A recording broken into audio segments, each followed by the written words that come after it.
अहमद अवैस साहब, अब एहतजाज फिर होगा तो फिर इस बार वाकई वो एहतजाज होगा, यानी जो फैसला कुन जंग करीब है, बड़ी जोशीली तकरीर की है वज़ीर आला KPK ने, तो ये सिर्फ तकरीर होगी अहमद अवैस साहब या क्या होगा? और दूसरा, या फरहान एहसान साहब की बात पे मुस्कुरा रहे हैं या अली मीन गंडापुर साहब की जोशीली तकरीर पे मुस्कुरा रहे हैं? मैं दोनों की बातों पे, और उसके ऊपर मुझे फैज अहमद फैज का एक शेर याद आ रहा है, अगर आप इजाजत दें तो वो उससे शुरू करूं। जो हमारे इस वक्त पाकिस्तान में हालात जिससे हम इस वक्त नजीद आजमा हैं, जो गुजर रहे हैं, जी जी, तो फैज अहमद फैज ने कहा था कि सफ़े ज़ाहिदा है तो बेयकीन, सफ़े ज़ाहिदा है तो बेयकीन, सफ़े महकशा है तो बेतलब, ना वो सुबह दरूद व वजू की है, ना वो शाम जामो सबू की है। ये कैफियत है हमारी यहाँ पर। अब मैं आपको ये बताऊं कि देखिए, सितम ज़रीफ़ी जो है एक कॉमनर की, पाकिस्तानी की सितम ज़रीफ़ी ये है, पाकिस्तानी कौम की सितम ज़रीफ़ी ये है कि एक तरफ तो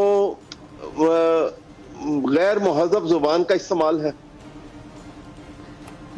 जो गंडापुर से आप बातें करते हैं, बहुत सारी बातें कर जाते हैं, और दूसरी तरफ हुकूमत की तरफ को देखें तो गैर मुहज़्ज़ब इक़दामात का जो है वो तसलसल है, एक के बाद दीगरे। अभी राणा साहब ने एनालिसिस करते हुए ये कहा कि देखिए ना कि सरकारी मशीनरी को इस्तेमाल नहीं करना चाहिए। तो मैं उनसे ये पूछता हूँ कि देखिए, रिग्ड इलेक्शन करके झूठे ओथ लेके आके पार्लियामेंट पे काबिज हो गए और सारी सरकारी मशीनरी को इस्तेमाल किया जा रहा है, मुल्क जो है डूबता चला जा रहा है। ठीक है, इसकी भी जस्टिफिकेशन कोई नहीं है, और वो है साहब की वजह से।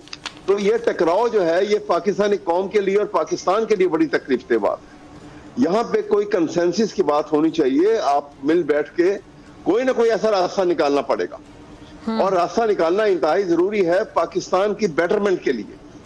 हम अपनी ईगोस को एक तरफ रख दें और डिस्पैशनेट होकर हम देखें कि पाकिस्तान के लिए क्या सही है क्या गलत है। गलत हालात में फंस गए, इसमें कोई शक नहीं है। ठीक है जी, ये बड़ी टिकलिश सिचुएशन है, लेकिन निकलने के लिए कोई ऑनरेबल रास्ता निकाला जाए जिसमें किसी की ईगो भी हर्ट ना हो और किसी की बेइज्जती भी महसूस कोई ना करे।